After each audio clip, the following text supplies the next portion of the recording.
कृतज्ञता वह रवैया है जो हमें अपने जीवन में सबसे कठिन चुनौती से निपटने की शक्ति देता है। पावर ऑफ ग्रेटिट्यूड, कृतज्ञता की शक्ति।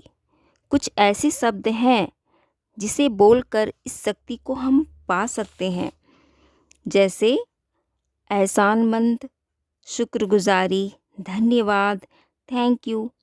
ऐसे शब्द हैं जो हमें कृतज्ञता की शक्ति को देते हैं। जैसे मान लीजिए किसी ने आपकी सहायता की, तो हमें क्या कहना होगा? हम यही कहते हैं ना कि आपने मेरी इतनी सहायता की, इसके लिए मैं बहुत बहुत आभारी हूँ आपका। या फिर धन्यवाद कहते हैं या फिर थैंक यू बोलते हैं। और ये सारे शब्द हम अपने अंदर से खुश होकर बोलते हैं, ना कि किसी दबाव में आकर। जब हम कोई भी शब्द खुश होकर बोलते हैं, धन्यवाद देते हैं, तो यही तो है कृतज्ञता। इसी फीलिंग को हम ग्रेटिट्यूड बोलते हैं या कृतज्ञता बोलते हैं। हमारे ग्रंथों में, जितने भी ग्रंथ हैं, उसमें यह बताया गया है कि हम अपने भगवान के, यानी हम चाहे जिस भी धर्म को मानते हों, हम जिस भी धर्म से हों, हमें अपने भगवान का शुक्रिया अदा करना चाहिए। उन्हें धन्यवाद बोलना चाहिए कि उन्होंने हमें इतनी अच्छी ज़िंदगी दी है, इतना अच्छा जीवन दिया। इस बात के लिए हमें आभार व्यक्त करना चाहिए। ईश्वर ने हमें जो कुछ भी दिया है, उस चीज़ को समझना चाहिए, उसकी कीमत क्या है, उस चीज़ में हमें कितनी खुशी मिलती है, उस खुशी को ढूंढनी चाहिए। हमें यह कभी भी नहीं सोचना चाहिए कि भगवान ने मेरी ज़िंदगी ऐसी बनाई है या फिर मेरी ज़िंदगी में ये चीज़ नहीं है, वो चीज़ नहीं है। यह सोच लेते हैं हम, तो हमारा जो मन है वह निराशा से भर जाता है। एक नेगेटिविटी हमारे माइंड में आ जाती है, जिसके कारण हमारे पास जो चीज़ होती है ना, उस चीज़ का मूल्य भी हम नहीं समझ पाते। जो चीज़, जो खुशी हमारे पास है, उस चीज़ का आनंद हम नहीं ले पाते हैं। जैसे एक उदाहरण के ज़रिए समझ सकते हैं कि मान लीजिए आपको प्यास लगी है और कोई एक ग्लास में पानी लेकर आता है और वह पानी बस आधा ग्लास ही होता है। अगर आपको बहुत तेज़ की प्यास लगी है, तो उस चीज़ में, उस ग्लास में अगर आप ये सोचकर देखेंगे कि अरे यह तो आधा खाली ही है, तो वहाँ क्या बात होगी कि हमारे मन में वही निराशावादी, वही नेगेटिविटी आ जाएगी, जिसको एहसास करके हमें लगेगा कि पानी तो आधा है, मेरी प्यास बुझेगी कैसे। उसी जगह अगर हम अपने माइंड में यह थॉट लाएं, यह सोचे पॉजिटिव कि कोई बात नहीं, यह पानी तो आधा है, मैं इसे पी के मेरी प्यास बुझ जाएगी, तो उस जगह पे हम आशावादी बनते हैं, हमें अंदर से खुशी मिलती है। भले ही हमारी प्यास थोड़ी रह जाए, लेकिन उस पानी की कीमत का एहसास हमारे अंदर होता है। जो चीज़ है हमारे पास, उस चीज़ को महसूस करनी चाहिए, उस चीज़ की कीमत को समझनी चाहिए। यदि हम निराशावादी होते हैं ना, तो जो हमारे पास जो चीज़ें होती हैं, जो रिश्ते होते हैं, तो उस चीज़ को हम नज़रअंदाज करते चले जाते हैं। चाहे आपने कितनी मेहनत से भी कमाई हो, तो उस चीज़ को हम आंकते नहीं, बल्कि क्या नहीं है, इसकी ओर हमारा मन दौड़ता रहता है। इसलिए जो चीज़ है उसके लिए धन्यवाद दीजिए, उसके लिए भगवान शुक्रिया अदा करना चाहिए। हम जब रोज़ सुबह उठते हैं तो उगते हुए सूर्य को अर्घ देते हैं।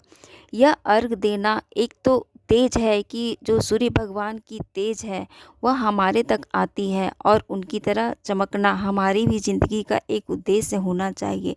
लेकिन सूर्योदय जो एक दिन की शुरुआत होती है, हम अर्घ देकर शुक्रिया अदा ही तो करते हैं कि आज का दिन हमारे लिए एक नया जीवन की तरह है, एक नई दिन की शुरुआत है। इसके लिए हम भगवान की पूजा करते हैं, हाथ जोड़कर उनका शुक्रिया अदा करते हैं कि एक दिन हमारी ज़िंदगी में और है और आगे भी ऐसे ही रहे। यह शुक्रिया अदा ही तो करते हैं।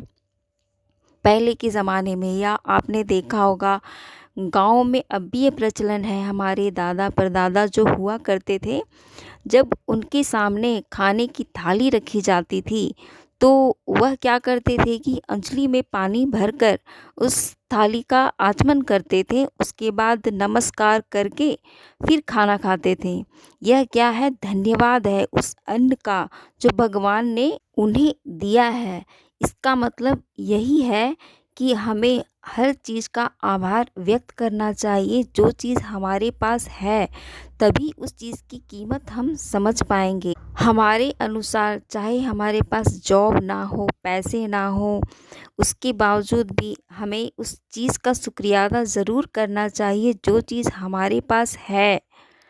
हम भगवान से प्रार्थना कर सकते हैं कि हमें और चाहिए, लेकिन हमें ये कभी नहीं भूलना चाहिए कि जो चीज़ हमारे पास है वह बहुत कीमती है।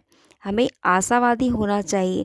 यदि हम धन्यवाद देते हुए जो चीज़ है उसका शुक्रिया अदा करते हैं और खुशी मन से खुश रहते हैं कि हमारे पास ये चीज़ है, तो यही जो अंदर से पॉजिटिव एनर्जी आती है ना, यही एनर्जी ब्रह्मांड में मिलती है और ब्रह्मांड से वही एनर्जी वापस आती है, वही ग्रैटिट्यूड, वही कृतज्ञता वापस आती है। तभी तो हमारी ज़िंदगी में यह ग्रैटिट्यूड कहते हैं कि बहुत ही प्रभाव डालता है।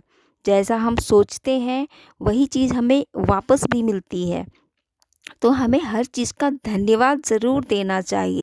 बचपन से ही हमें सिखाया जाता है कि कोई चीज़ हमें अगर कोई देते हैं या फिर हमारी सहायता करते हैं या फिर गिफ्ट देते हैं तो उसके लिए हमें धन्यवाद बोलना है, थैंक यू बोलना है। इसका कोई न कोई तर्क तो ज़रूर होगा जो आज हम इसे कृतज्ञता और ग्रैटिट्यूड के नाम से जानते हैं।